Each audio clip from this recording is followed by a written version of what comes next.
wabarakatuh. Alhamdulillah hamdan katsiran thayyiban mubarakan fi kama yuhibbu rabbuna wa yarda. Wassalatu wassalamu ala nabiyyina Muhammadin wa ala alihi wa sahbihi wa man sara ala nahjihi bi ihsanin ila yaumil wa ba'd. Hadirin yang semoga Allah muliakan, tidak ada kata yang pantas untuk kita ucapkan pada kesempatan kali ini atau di awal pertemuan kita kali ini kecuali meminta pertolongan dan keberkahan kepada Allah Subhanahu wa taala dengan menyebut namanya. Bismillahirrahmanirrahim. Lalu bersyukur atas segala nikmat yang Allah berikan kepada kita, khususnya nikmat iman dan nikmat tambahan keimanan, karena ini adalah kenikmatan yang sangat mewah dan sangat mahal bagi kita. Nggak ada yang lebih nikmat daripada diberikan keimanan dan ditambah keimanan kita oleh Allah Subhanahu wa taala.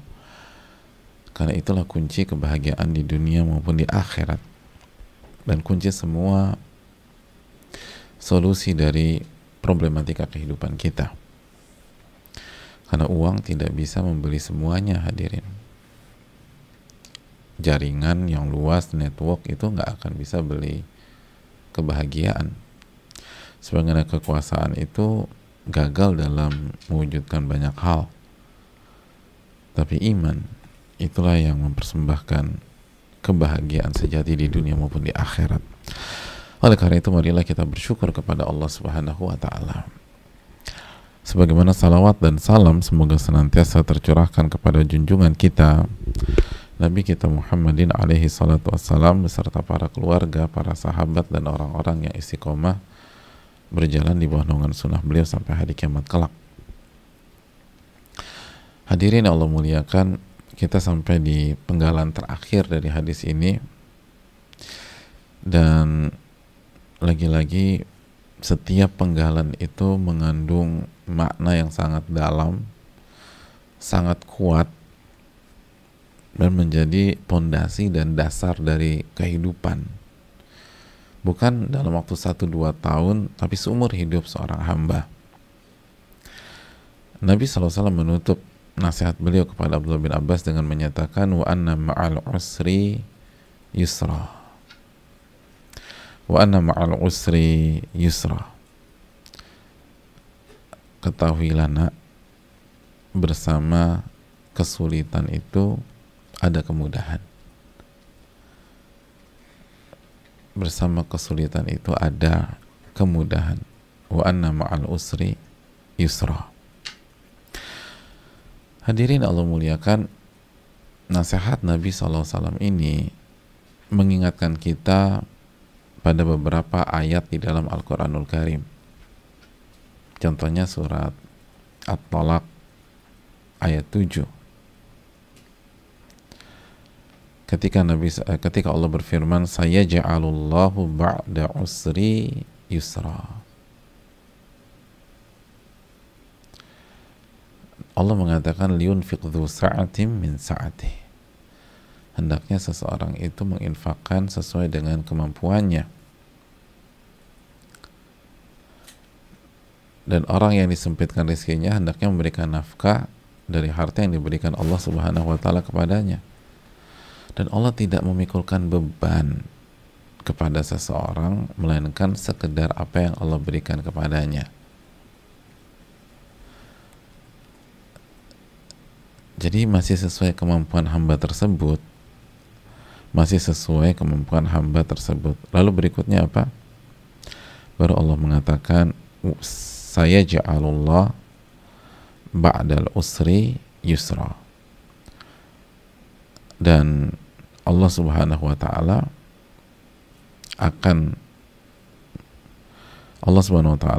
akan menjadikan atau akan memberikan kemudahan setelah kesulitan.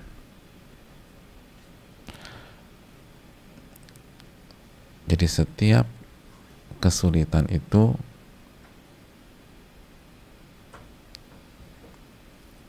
ada kemudahan. Saya ja'alullahu ba'da usri yusra. Kesulitan yang kita alami itu akan mengantarkan kita pada kemudahan. kan gitu ya. Saya ja'alullahu ba'da usri yusra. Allah akan menjadikan setelah kesulitan itu kemudahan. Jadi kemudahan yang kita rasakan saat ini itu akan mengantarkan kita pada kesulitan yang kita rasakan pada saat ini itu akan mengantarkan kita pada kemudahan, akan mengantarkan kita pada kemudahan. Tinggal bagaimana kita meresponnya. Konsep ini akan buyar jika kita salah meresponnya, jika kita salah merespon kesulitan. Makanya kayaknya enggak deh Ustadz, aku punya temen tuh anti klimaks dari masalahnya dia bunuh diri, terus mana kemudahannya? Hadirin, itu salah merespon. Polanya sebenarnya setiap setelah kesulitan itu kemudahan. Saya ja'alullahu ba'da usri yusra, ba'da usrin yusra. Dan Allah jadikan setelah kesulitan itu kemudahan. Itu polanya. Tapi ya masalah kita nggak sabar, atau kita salah menyikapi, salah merespon, akhirnya belum datang ke kemudahan udah berantakan duluan, udah hancur duluan. Itulah pentingnya lagi-lagi ilmu, jamaah, biar tepat dalam merespon, biar tepat dalam menyikapi, biar tepat dalam menjalani. Karena kalau semua on track, kalau semua sesuai, udah tinggal nunggu waktu aja, itu kemudahan. Kalau nggak nanti sore, besok. Kalau nggak besok, lusa. Kalau nggak lusa, 3 hari lagi. Kalau 4 hari lagi. Gitu aja terus Ustadz, itu mah PHP. Lo enggak. Allah yang maha tahu. Dan enaknya, anggap saja kemudahannya sebulan lagi. Allah sudah jamin, la yukallifullahu nafsan illa wus'aha. Allah nggak akan bebankan seseorang kecuali sesuai dengan kemampuannya. Itu tadi juga ayatnya tadi. Di surat At-Talaq ayat 7 kan demikian.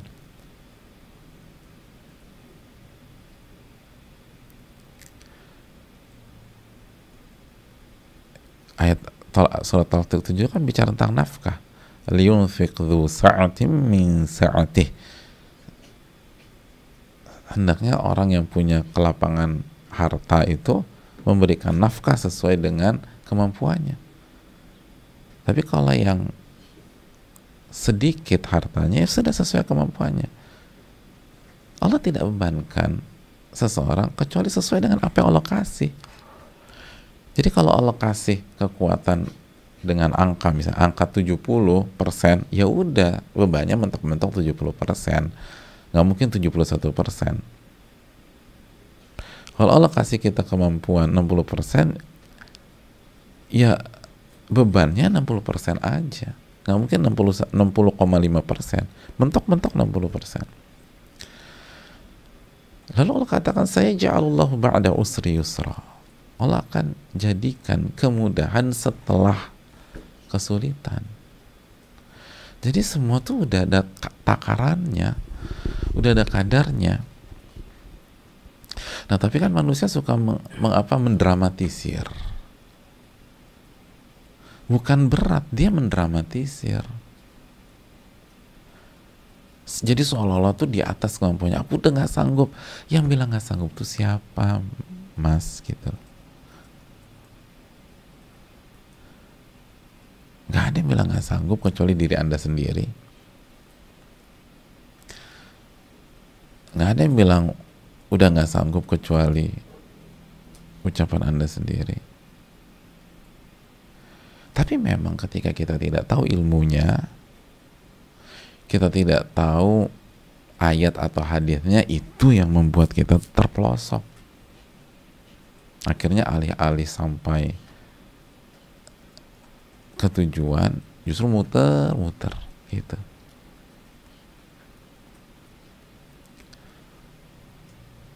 Sebenarnya kita waktu naik mobil itu udah ketakar untuk sampai destinasi itu sesuai dengan bahan bakar. Atau naik pesawat deh, naik pesawat tuh itu udah ditakar kita mau kemana, ke negara A misalnya, udah ditakar itu bahan bakar sampai, nggak ada ceritanya SOP itu bahan bakar nggak nyampe sampai, atau kalau nggak nyampe transit dulu isi bahan bakar lagi.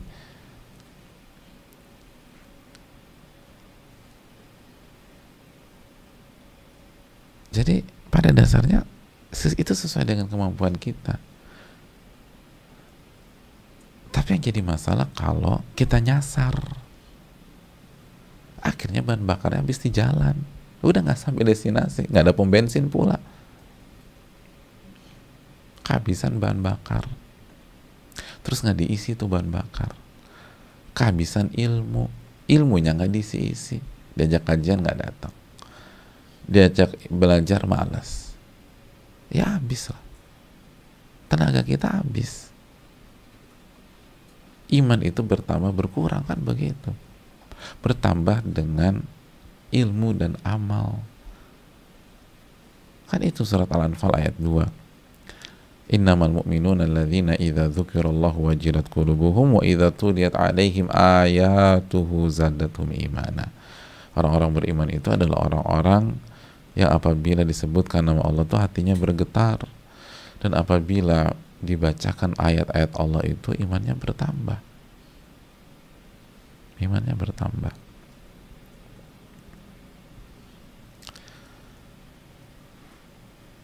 Jadi memang itu yang buat jadi masalah. Tapi pada dasarnya fa inna ma'al usri yusra, atau saya ja'alallahu ba'da usrin yusra, ba'da usri yusra, setelah kesulitan pasti Allah buat kemudahan. Itu pasti Allah buat kemudahan.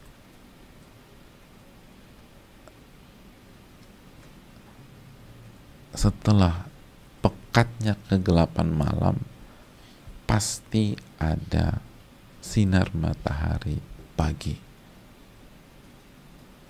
Gitu jemaah.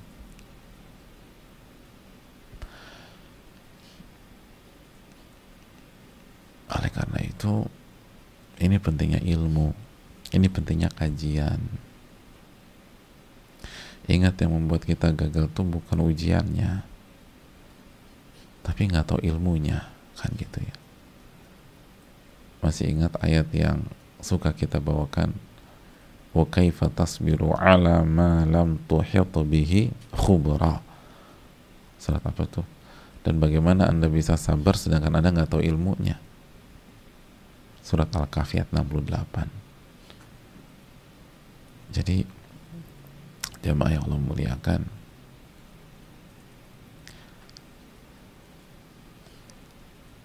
pondasi yang dibangun di dalam diri Abdullah bin Abbas. Nah, setiap kesulitan itu ada kemudahan. Ada kemudahan. Dan lihat, Abdullah bin Abbas kan nggak berpangku di sini aja. Beliau akhirnya menjadi ni'matur jumanul Quran, kata Abdullah bin Mas'ud radhiyallahu ta'ala. Sebaik-baik pentafsir Al-Quran itu Abdullah bin Abbas. Jadi ngerti konsep, ngerti ilmu, gak bingung gitu loh, gak panik, gak baper, gak mulesan. Begitu udah masalah mulesan, enggak, kan ngerti, oh begini, oh ternyata begini, ini cara ngurainya demikian, gitu hadirin. Jadi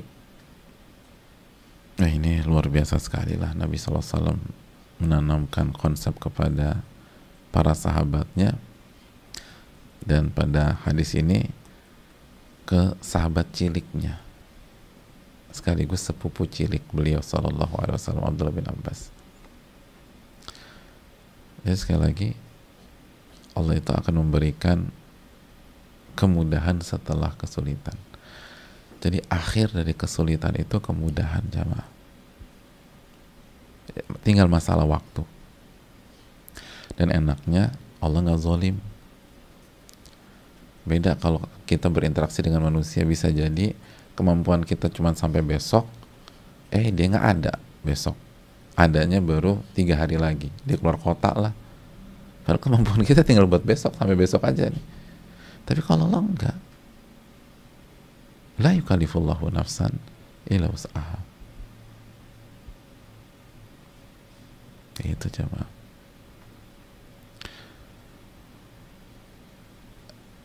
Itu konsep. Cuman Allah nggak kasih tahu kapan datang kemudahan itu. Kalau setelah.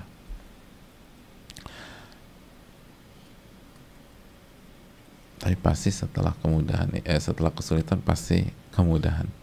Saya ja'alallahu ba'da usri yusra. Lalu jamaah sekalian Allah muliakan,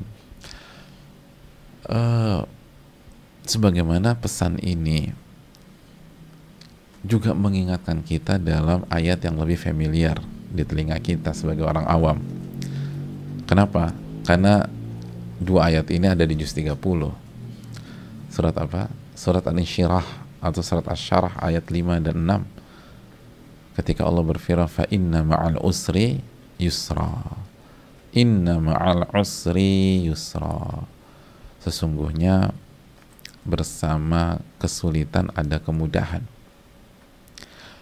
Sesungguhnya bersama kesulitan ada kemudahan. Nah, menariknya jemaah sekalian, coba perhatikan ayat ini. Terus kita buka lagi tuh surat At-Talaq ayat 7. Coba kita buka lagi surat At-Talaq ayat 7. Jadi ayat ini ada ma'a, dan surat At-Talaq ayat 7, kita lihat di akhir tuh, itu ba'da. Jadi di At-Talaq ayat 7 ini lihat bahasa Arabnya, saya ja'alullahu ba'da usri yusra. Dan Allah akan memberikan kemudahan setelah kesulitan. Ba'da, setelah. Nah, sekarang kita ke surat Al-Insyirah. Coba kita surat Syirah. Bukan ba'da dalam kata sambungnya itu, bukan ba'da, tapi ma'a. Ma'a itu dalam bahasa Arab bersama. Nah, itu bersama. Bersama kesulitan ada kemudahan. Diulang lagi sama Allah. Inna ma'al usri yusra. Jadi dalam ilmu balaghah nih jamaah sekalian, balaghah itu sastra Arab gitu kalau bahasa simpelnya. Itu ada ada penekanan lebih dari satu. Yang pertama pakai inna. Inna itu fungsinya menekankan. Menekankan. Lalu yang kedua, takhir mahaqquhu taqdim. Yang kedua, yusronya itu diakhirkan. Yusro kan ismu inna ya kalau kita belajar bahasa Arab. Yang belum belajar bersabar ya. Insya Allah memang sulit dipahami. Insya Allah pada kesulitan ada kemudahan tadi gitu ya. Nah, yusro itu kalau pada dasarnya itu di awal. Jadi fa innal yusra ma'al usri gitu, atau fa inna yusran ma'al usri. Itu apa namanya, pola dasarnya. Tapi ini diakhirkan. Fa inna ma'al usri yusra. Itu untuk menekankan, sekali lagi. Menekankan, memfokuskan gitu loh. Lalu itu 2. Ketiga, lanjut lagi. Nah, coba kita lihat redaksinya lagi. Lalu Allah ulang lagi ini. Ayat berikutnya diulang lagi. Dan lagi-lagi dengan inna, lalu ism innanya diakhirkan. Jadi ada pengulangan kalimat di ayat ke-6. Dan pengulangan itu dalam bahasa menekankan. Coba kalau ibu kita ngulang-ngulang perintah untuk beli cabai keriting ke warung, itu artinya apa? Itu ditekankan, kamu harus beli cabai hari sekarang juga gitu loh. pengulangan itu untuk menekankan. Jadi Allah ingin memberikan pesan dan menekankan bahwa ini tuh benar.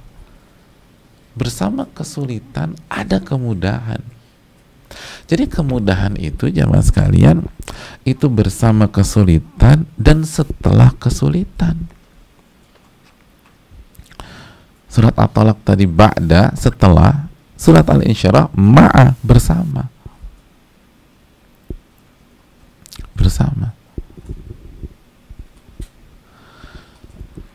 Jadi kemudahan itu bersama dengan kesulitan, lalu setelah kesulitan. Dan yang digunakan, dan kata sambung yang digunakan oleh Nabi SAW dalam hadis Ibnu Abbas, itu kan ma'a. Coba kita lihat redaksi hadisnya. Yang terakhir, wa anna ma'al usri yusra. Sesungguhnya ma'a, bersama kesulitan ada kemudahan. Gitu, bersama kesulitan itu ada kemudahan.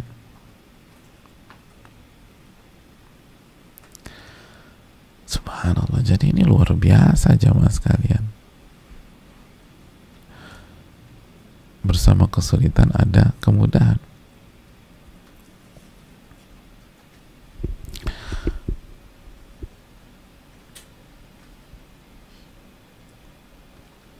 Diulang-ulang terus. Innamal usri yusra, innamal usri yusra.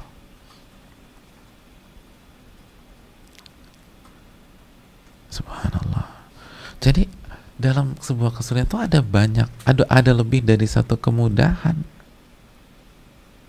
Secara global, bersama dan setelah. Dan bersama kesulitan itu bukan hanya satu kemudahan, ada banyak juga kemudahan. Makanya kan hadirin yang Allah muliakan, para ulama kita seperti Abdullah bin Abbas, Al-Hasan, dan lain-lain itu mengatakan lan yagliba usrun yusrain. Sebuah kesulitan itu tidak akan pernah mengalahkan dua kemudahan. Nggak akan pernah. Ketika mereka menjelaskan tentang surat Al-Insyirah ayat 5 dan 6 tadi, mereka katakan tidak pernah satu kesulitan mengalahkan dua kemudahan. Maksudnya apa? Dalam setiap kondisi itu pasti kemudahannya lebih banyak daripada kesulitannya. Itu udah pasti. Nggak pernah diceritanya satu kesulitan mengalahkan dua kemudahan. Gitu. Kan ayatnya gitu. Kemudahannya ada bersama kesulitan dan ada setelah kesulitan. Terus Allah pakai nakiroh lagi di dalam dua ayat ini. Yusron. Nggak pakai alif lam, sedangkan usra pakai alif lam. Itu juga memberikan pesan, hadirin, yang intinya sekali lagi, nggak ada ceritanya dalam sebuah waktu seberat apapun, sepelik apapun, sejelimet apapun, porsi kesulitan lebih banyak daripada porsi kemudahan dari Allah Subhanahu wa taala. Gak mungkin. Pasti porsi kemudahan lebih banyak daripada kesulitan. Porsi, sekali lagi, kemudahan itu jauh lebih banyak daripada porsi porsi kemudahan itu pasti lebih banyak dari porsi kesulitan. Itu pasti jamaah. Nggak ada keraguan di dalam masalah itu.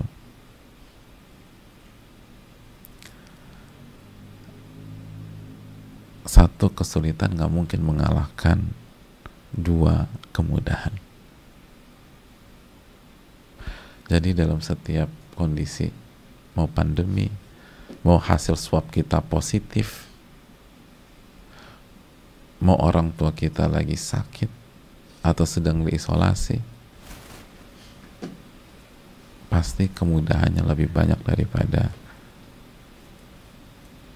kesulitan. Itu pasti.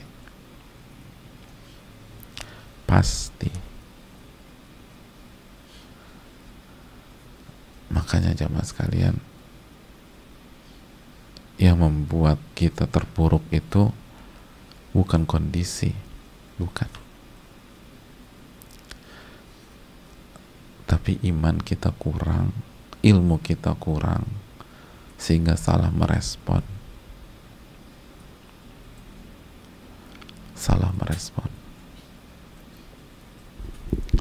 salah paham.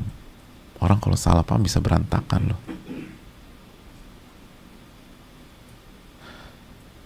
gitu. Belum lagi kalau hati kita kotor, udah tambah berantakan. Orang konsepnya demikian.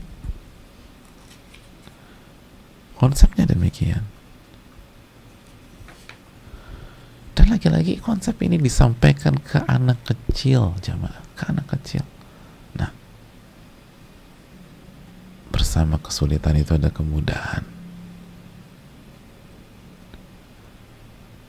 Gitu jamaah sekalian. Makanya hadirin,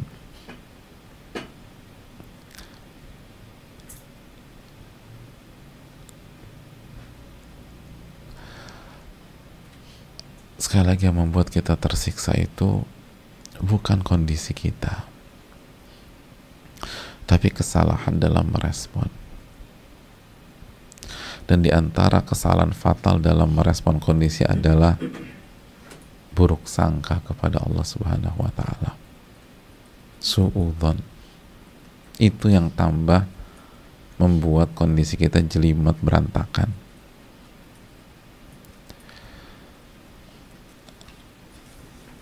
Kenapa demikian? Karena dengan kita buruk sangka itu bukan menyelesaikan masalah, tapi menciptakan masalah baru yang parah. Makanya apa kata Allah Subhanahu wa ta'ala dalam surat Al-Fatah ayat 6, wa yu'adzibal munafiqin wal munafiqat wal musyrikin wal musyrikat adh-dhannina billahi dhanna as-saw alaihim dairatus saw wa ghadiballahu alaihim wa la'anahum wa a'adda lahum jahannam wa sa'at masira. Ini. Dan Allah akan mengazab orang-orang munafik, baik laki-laki maupun wanita, orang-orang musyrik, baik laki-laki maupun wanita. Kenapa mereka itu, jamaah? Apa kesalahan mereka di dalam ayat ini? Ternyata mereka itu buruk sangka kepada Allah. Buruk sangka. Mereka buruk sangka kepada Allah.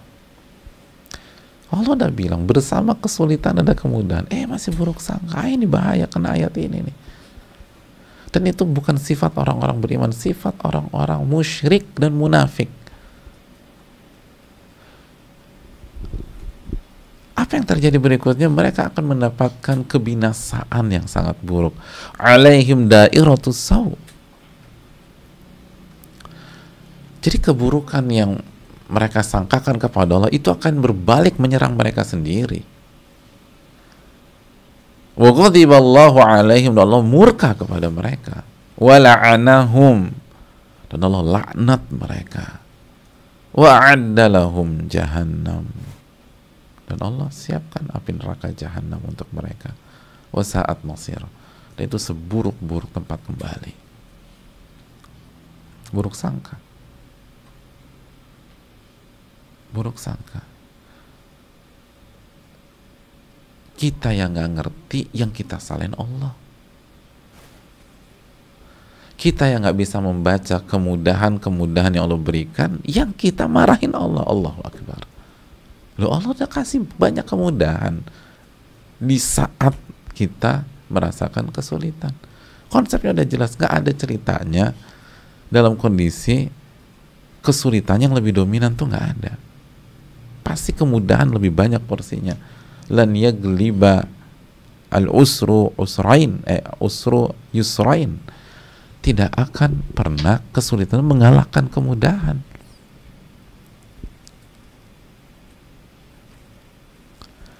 Loh, kok Anda marah-marah, Anda terpuruk, Anda hancur saya. Hancur Ustaz, apanya yang hancur? Udah saya nggak punya masa depan lagi. Itu drama jamaah. Allah yang bilang, gimana nggak punya masa depan lagi? Aduh, aku udah nggak sanggup, aku nggak punya masa depan lagi, masa depan aku sudah hancur. Itu buka surat At-Tolak tadi. Saya ja'alallahu ba'da apa? Ba'da usri yusra. Allah akan jadikan kemudahan setelah kesulitan. Berarti punya masa depan nggak? Punya. Gimana nggak punya masa depan? Setiap kesulitan itu berikutnya kemudahan. Kok nggak punya masa depan? Ini sok tahu jamaah. Terus yang lucunya lagi nyalain Allah.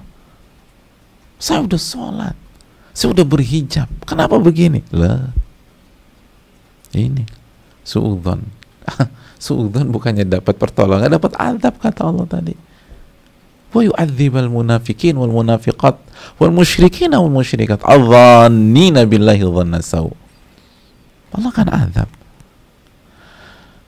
Hadirin gini deh, kira-kira gimana? Kita nyaman nggak? Kita bantu orang, kita punya teman, kita bantu terus. Bukannya dia baik, dia buruk sangka sama kita.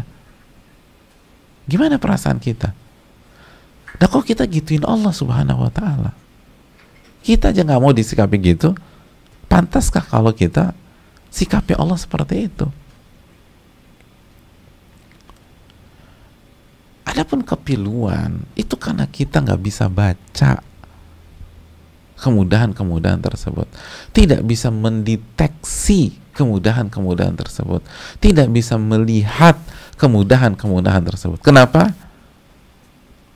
Karena nggak punya kacamata ilmu dan iman. Itu buram jadinya. Ini kalau saya ngisi kajian kacamata saya nggak bawa, itu susah jemaah.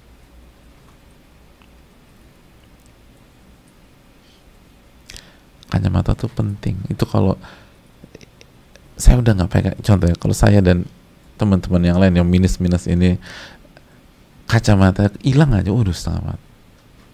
Makanya kan bagi kita yang nggak punya, yang pakai kacamata, barang yang paling ribet kalau dicari pas hilang apa? Kacamata gitu loh. Yang lain masih lebih enak lah. Tapi kalau kacamata yang hilang ribet tuh nyarinya.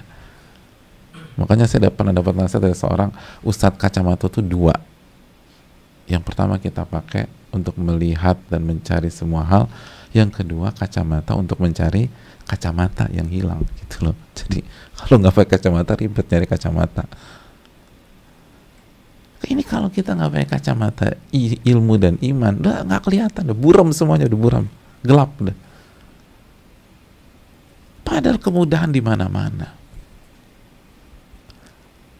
Dan setelah ini ada kemudahan lagi. Jadi mana ada cerita nggak punya masa depan? Oh, Allah bilang ba'da usri yusra. Udah didampingin dengan kemudahan, lalu menuju kemudahan lagi. Subhanallah. Ini yang perlu kita camkan jamaah sekalian. Lihat bagaimana Abdullah bin Abbas tuh jadi sosok yang pede, optimis, tahan banting. Kan sejarah beliau begitu. Biografi Abdullah bin Abbas kan, oh Masya Allah, percaya diri, optimis, maju pesat. Kenapa? Ya begini pondasinya jamaah. Pondasinya begini. Gitu. Kita nggak pernah bangun pondasi kayak begini.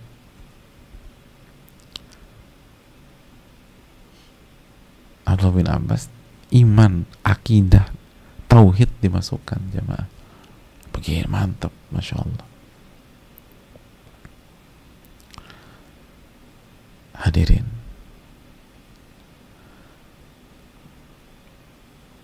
pelajaran yang terakhir,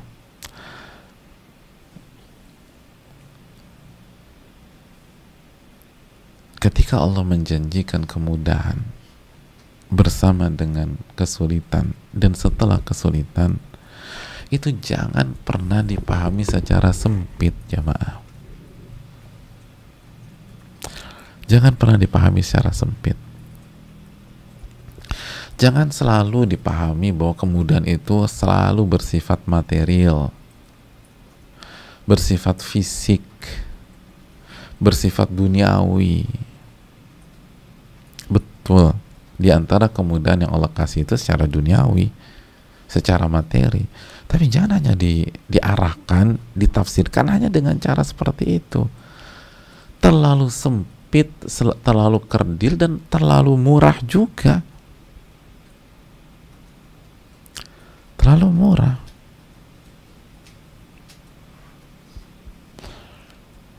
Makanya hadirin Allah muliakan,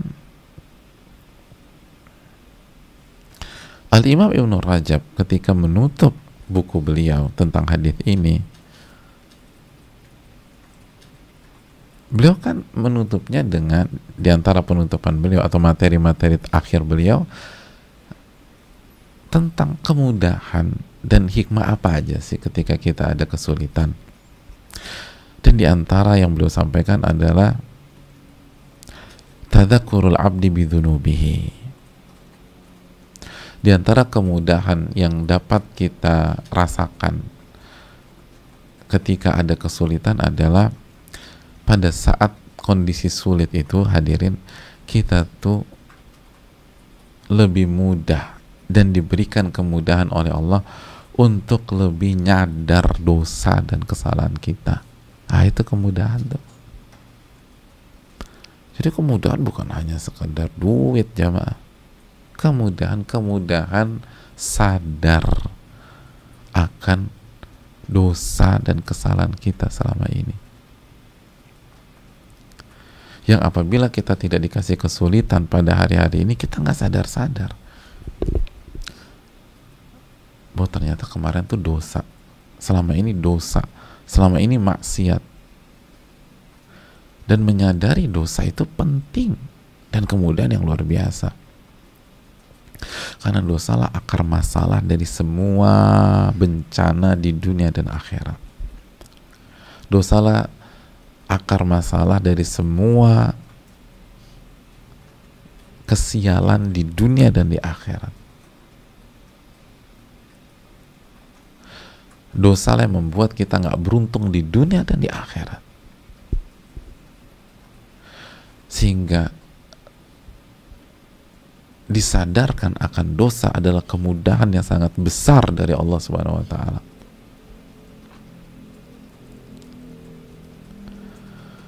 Hadirin yang Allah muliakan, kalau kita merasa sakit di tubuh kita, lalu kita ke dokter, di antara langkah awal yang harus dilakukan dan clear jika kita ingin berobat sampai sembuh itu apa? Menegakkan diagnosa dan mengetahui akar masalahnya di mana. Ini yang sakit di mana nih? Ini kalau ini nggak ketahuan, nggak akan selesai tuh pengobatan. Yang ada kita jadi kelinci percobaan, dikasih obat inilah, kasih obat itulah, nanti udah minum obat ini udah mahal banget tuh obat, setelah 7 hari salah, oh mohon maaf, bukan ini yang salah, bukan ini sakit, yang udah gitu obatnya keras, nyerang yang lain. Yang paling penting di fase awal itu tegak diagnosa.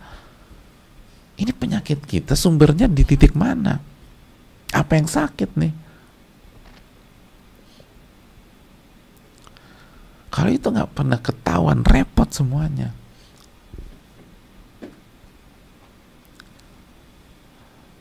Dan mau minum obat apa aja nggak sembuh-sembuh dengan izin Allah. Jadi mengetahui akar masalah itu penting. Mengetahui akar masalah itu penting. Saya waktu di pondok itu pernah mengalami beberapa waktu kepala saya sakitnya luar biasa. Itu minum obat nggak ada, Allah nggak sembuhkan. Sampai pada satu titik ke dokter gigi karena ada gigi bolong. Ngobrol lah sama dokter gigi, itu humble emang Allah tuh, kalau kasih pertolongan Anda aja ya.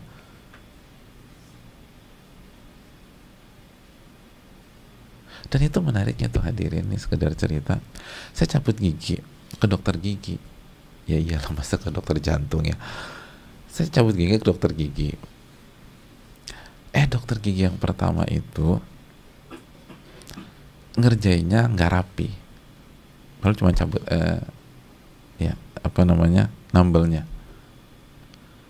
Anestesinya lah pokoknya katanya anestesinya gimana gitu, pokoknya ngerjain nggak rapi. Akhirnya bukannya sembuh tuh gigi, jadi semakin bengkak, sakit.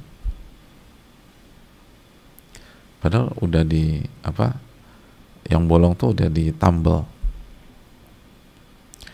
tambah sakit nih gitu loh, tambah bengkak pula.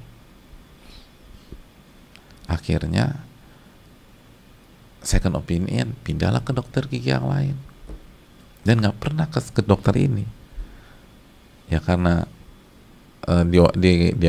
ditindak tambah sakit, coba yang lain, coba aja. Cuman ada di sebuah jalan itu suka dilewatin, kayaknya ini bagus nih, coba situ. Sampai sana ternyata dokternya humble banget, ramah, ngobrol, cerita-cerita gitu. Terus dokternya suka agama, beliau punya buku Ibnul Qayyim, cerita panjang. Nah karena dokternya enak, akhirnya Allah arahkan pembicaraannya bukan hanya ngeberesin tuh gigi yang yang lobang dan tambelnya salah. Kata dia, ini salah nih nambelnya nih gitu loh, ini saya buka lagi ya, saya benerin gitu loh. Pokoknya ngobrol macam-macam. Mau sampai ngobrol bukunya Ibnul Qayyim, bayangin. Jarang kan kita ke dokter gigi yang dibahas bukunya Ibnul Qayyim. Saya punya tuh buku itu, kata beliau, terjemahan maksudnya. Nah akhirnya cerita tentang sakit kepala. Kata beliau, gini aja, mau nggak kalau saya ronsen? Mungkin siapa arahnya ini bisa ke gigi. Ronsen apa? Ronsen gigi, kan sakit kepala. Iya, coba ronsen gigi. Ya ronsen deh tuh. Bener hadirin, itu gigi geraham tumbuhnya tidur. Jadi tumbuh bukan begini, tumbuhnya tidur. Secara penampakan nggak kelihatan gigi geraham paling bawah belakang, padahal udah besar. Nah kalau numbuhnya tidur, setiap ada aktivitas gigi, mengunyah dan lain-lain, maka gigi geraham yang tidur itu ngedorong ke syaraf belakang. Itu yang menyebabkan sakit. Kata beliau, ini kan Allah kasih petunjuk, ini penyebabnya. Jadi mau minum obat sakit kepala kayak apapun tuh gak ada pengaruhnya. Ini yang harus dieksekusi, akar masalahnya itu ini. Terus gimana? Operasi. Akhirnya saya mangap 3 jam kalau nggak salah untuk operasi gigi geraham kanan, gigi geraham kiri, dua-duanya dicabut. Lihat, kesulitan itu mendatangkan banyak kemudahan. Kesulitan awalnya sulitnya apa? Ini gigi bolong nih. Terus salah pengerjaan. Itu kan nyebelin hadirin. Udah sakit, jadi double. udah gigi bolong, bengkak pula, udah sakit kepala, komplit, udah kesulitan itu. Ternyata salah pengerjaan yang menyebabkan bengkak di operasi di tindak itu membawa berbagai macam kemudahan. Di antaranya adalah akar masalah sakit kepala saya ketahuan. Itu kemudahan, itu luar biasa. Itu di pondok, aduh bayangin suruh ngafalin, suruh baca bahasa Arab, sakit kepala begitu nggak konsen. Nah, ada kemudahan lagi. Jadi banyak kemudahannya. Kemudahan bisa ngafalin lagi. Kemudahan bisa belajar karena sakit kepalanya Allah hilangkan. Jadi kemudahan ngafalin Quran, kemudahan belajar bahasa Arab, kemudahan. Karena jika itu sakit kepala nggak hilang, aduh nggak hafal hadirin. Wong sehat aja susah ngafalin, kecuali Allah beri taufik karena hafalan kita ini lemah, apalagi sakit kepala kayak begitu. Jadi bayangkan gara-gara satu kesulitan semuanya terurai, Masya Allah. Ini makanya benar udah kata para ulama kita tuh, dalam satu kondisi nggak ada ceritanya kesulitan mengalahkan kemudahan, nggak mungkin ada. Cuman kita nggak bisa ngelihat aja. Kenapa? Kebodohan kita dan kezoliman kita, dikit-dikit nyalain orang, sampai pada titik nyalain Allah Subhanahu Wa Taala. Naudzubillah. Padahal masalahnya di kita. Itu kacamata nggak dipakai, Mas. Coba pakai kacamata ilmu, iman, itu enak. Oh iya ya, ngeliat semuanya tuh, Masya Allah. Oh, dan kita punya pengalaman hidup masing-masing lah. Jadi jangan segera cepat-cepat menyimpulkan.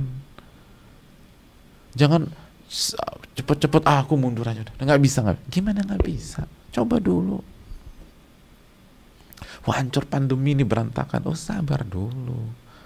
Lihat tuh jangka panjang.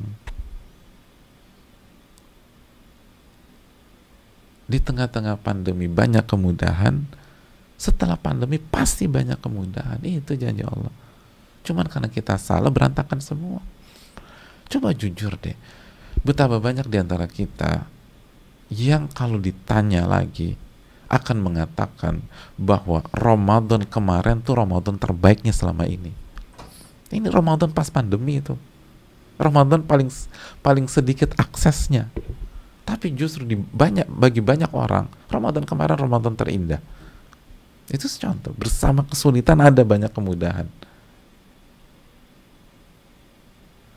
Oleh karena itu, hadirin Allah muliakan, ini yang perlu kita. Tapi jangan salah menyikapi, itu paling penting. Jangan salah menyikapi. Nah, itu. Makanya ada coba. Ini salah satu contoh. Tragedi gigi bolong tadi itu. Gara-gara gigi bolong, salah tindakan, nggak rapi, harus pindah, semuanya terurai. Semuanya terurai. Mudah. Enak, Masya Allah. Dan bukan hanya kemudahan secara duniawi, secara dunia apa? Sakit kepala saya hilang, alhamdulillah. Tapi juga kemudahan secara akhirat atau secara agama. Jadi lebih nyaman menghafal lagi lebih nyaman belajar. Lebih nyaman mengikuti kegiatan pondok. Ibadah nggak pakai sakit kepala sholat kan susah khusyuk jamaah. Oh, kita nggak sakit kepala aja nggak khusyuk gitu ya, apalagi sakit kepala. Subhanallah. Illa man rahimahullah, kecuali yang dirahmati oleh Allah, tentu saja nggak semuanya kok. Ini nih jamaah, dan masih banyak lagi jamaah. Oleh karena itu hadirin Allah muliakan, di antara hikmah lain, kata para ulama atau kata Imam Ibnu Rajab, seseorang itu dengan adanya kesulitan dia akan mencari Allah Subhanahu wa Ta'ala dan akan mendekat kepada Allah.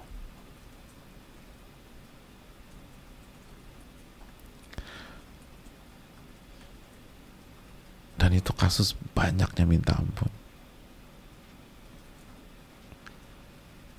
Dia akan kembali kepada Allah. Makanya As-Samad kan, Allahus Samad, yang tidak butuh kepada siapapun, dan waktu yang sama semuanya kembali kepada Dia dan membutuhkan Dia Subhanahu wa ta'ala. Oleh karena itu hadirin yang Allah muliakan, yang nggak pernah doa jadi doa, yang nggak pernah sujud jadi sujud, yang nggak pernah bangun malam jadi tahajud, itu kan kemudahan luar biasa jamaah. Kesulitan membuat kita mudah untuk sujud, mudah untuk mengucapkan ya Rabbi ya Rabbi, mengucapkan ya Allah ya Allah, mudahkanlah, bantulah, dan lain sebagainya. Itu kemudahan luar biasa. Dan begitu kita sujud, Allah akan kabulkan doa kita. Ud'uuni astajib lakum, minta kepadaku aku kabulkan. Ada banyak kemudahan luar biasa. Ada banyak kemudahan yang sangat luar biasa.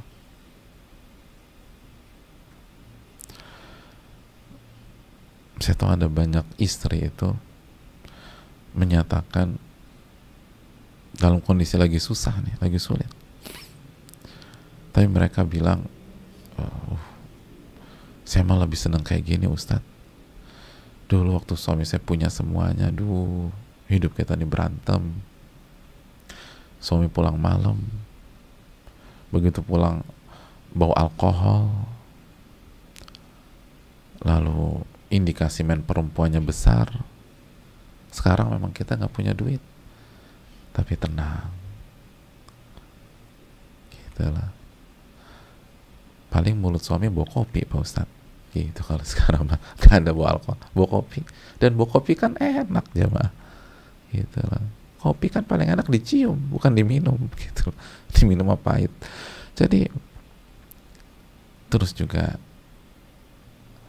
kita bisa ibadah bareng suami walaupun gak ada duit dan susah.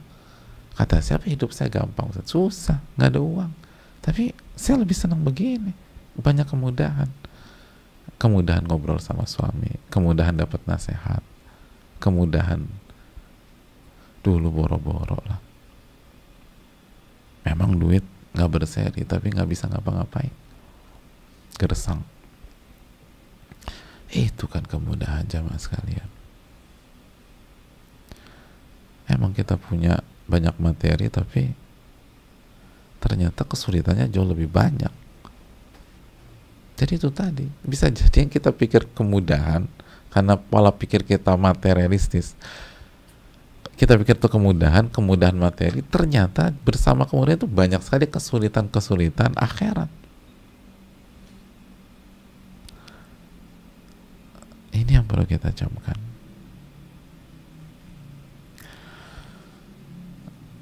Makanya hadirin yang Allah muliakan, sebagian ulama itu mengatakan kesulitan itu seringkali mengumpulkan seorang hamba dengan Rabb-nya, mendekatkan seorang hamba dengan Rabb-nya. Adapun kelapangan hidup secara materi seringkali justru mengumpulkan seorang hamba dengan nafsunya,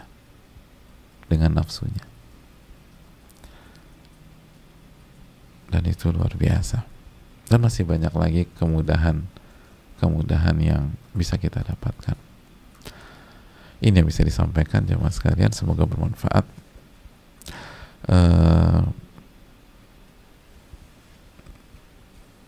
Kita tutup sampai di sini karena sudah jam 6:30, dan mungkin kita buka sesi tanya besok ya, insyaallah kalau Allah mudahkan.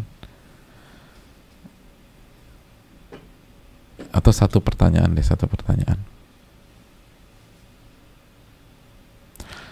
uh,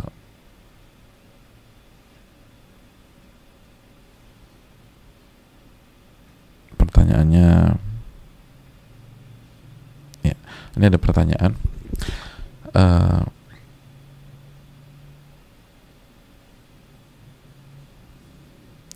Assalamualaikum warahmatullahi wabarakatuh. Waalaikumsalam warahmatullahi wabarakatuh. Semoga Ustadz bersama tim dan jamaah semua selalu diberkahi oleh Allah. Berikut juga seluruh umat muslim di dunia, amin. Begitu juga yang bertanya, Ustadz ingin bertanya, jika seperti ini Ustadz, kita merasa bahwa kayaknya emang nggak pantas untuk dapat rahmat Allah dikarenakan dosa kita yang banyak. Apa itu termasuk buruk sangka kepada Allah? Hadirin Allah muliakan, mohon penjelasannya. Terima kasih banyak Ustaz. Semoga kita semua selalu diberi kesehatan dan keselamatan oleh amin ya rabbal alamin. Kalau dari sisi kita, memang kita nggak pantas dapat apa-apa, wong dosa kita banyak. Tapi kita punya Rob yang Ar-Rahman Ar-Rahim, jamaah. Dan Rob itu, atau Rob kita menjanjikan jika kita berbaik sangka, beribadah, Allah akan kasih rahmatnya. Sehingga jangan sampai ini membuat kita jadi malas ibadah. Kalau udah begitu nggak benar, dan itu talbis iblis. Justru jadikanlah perasaan, kayaknya sih saya banyak dosa jadi nggak pantas. Jadikanlah hal ini menjadi cambuk kita untuk bersyukur kepada Allah. Allah tuh baik banget ya, saya yang begini ini dikasih ini, dikasih ini, dikasih ini, dikasih ini. Maka saya harus banyak bersyukur kepada Allah Subhanahu wa ta'ala.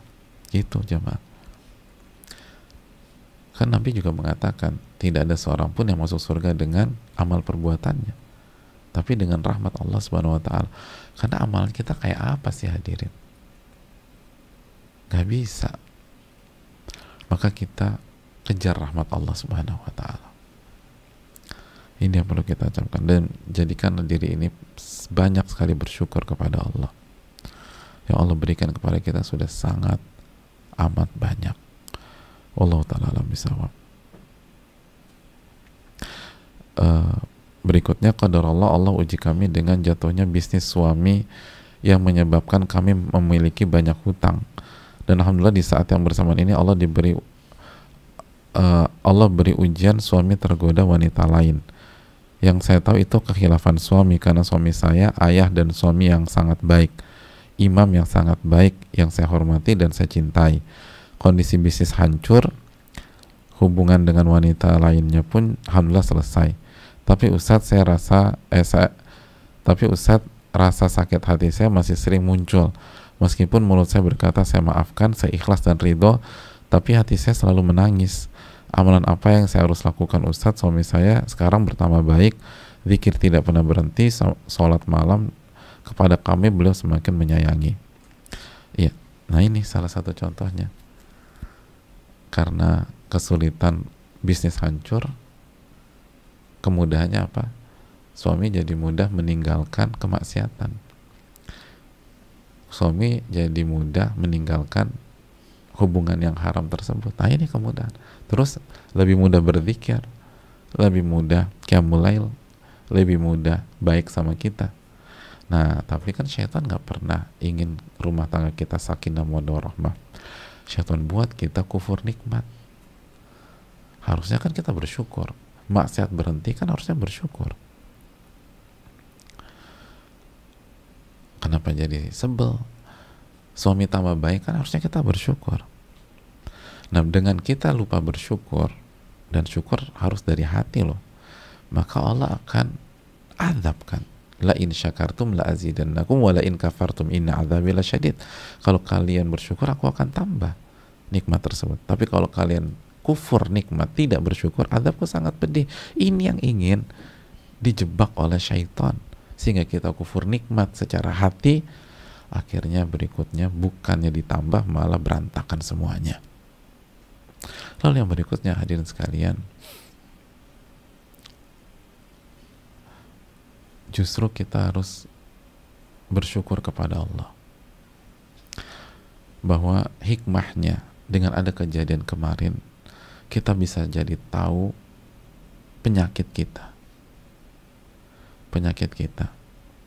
Dengan kasus seperti ini dengan sakit hatinya kita, ini kan menunjukkan bahwa selama ini bisa jadi ya, kita tidak mencintai suami kita karena Allah, tapi karena nafsu semata. Buktinya, ketika maksiatnya berhenti, kita nggak bisa memaafkan dia. Ketika maksiatnya berhenti, kita tetap marah sama dia. Buktinya ketika suami kita melakukan ketaatan, kita justru ngungkit-ngungkit maksiatnya, mungkin bukan dengan lisan tapi dengan hati kita. Berarti kan ada masalah dengan cinta karena Allah. Ini justru kebaikan Allah kepada kita, biar kita tahu akar masalah kita sebelum kita meninggal dunia nanti. Ada banyak orang berpikir itu cinta yang suci, cinta yang indah, padahal itu cinta kepada makhluk yang bahaya dan mengancam keselamatannya di dunia dan di akhirat. Oleh karena itu jamaah yang Allah muliakan, maksudnya cinta kepada makhluk secara negatif, dan sebagian sampai ada unsur ibadah karena merendahkan dan seterusnya. Oleh karena itu, coba deh jamaah, ini kita evaluasi. Dan terakhir, kita itu sakit hati sama suami karena hati kita mengingat makhluk, bukan ingat Allah. Ya kan? Yang ada di hati kita ingatan tertuju pada gimana ketika mereka komunikasi, gimana ketika mereka ini. Bahkan kalau la qadarullah ada suami zina dan istrinya tahu, yang ada di dalam hatinya bagaimana pada saat itu berhubungan. Yang suruh mikirin itu tuh siapa? Nggak ada yang suruh mikirin itu.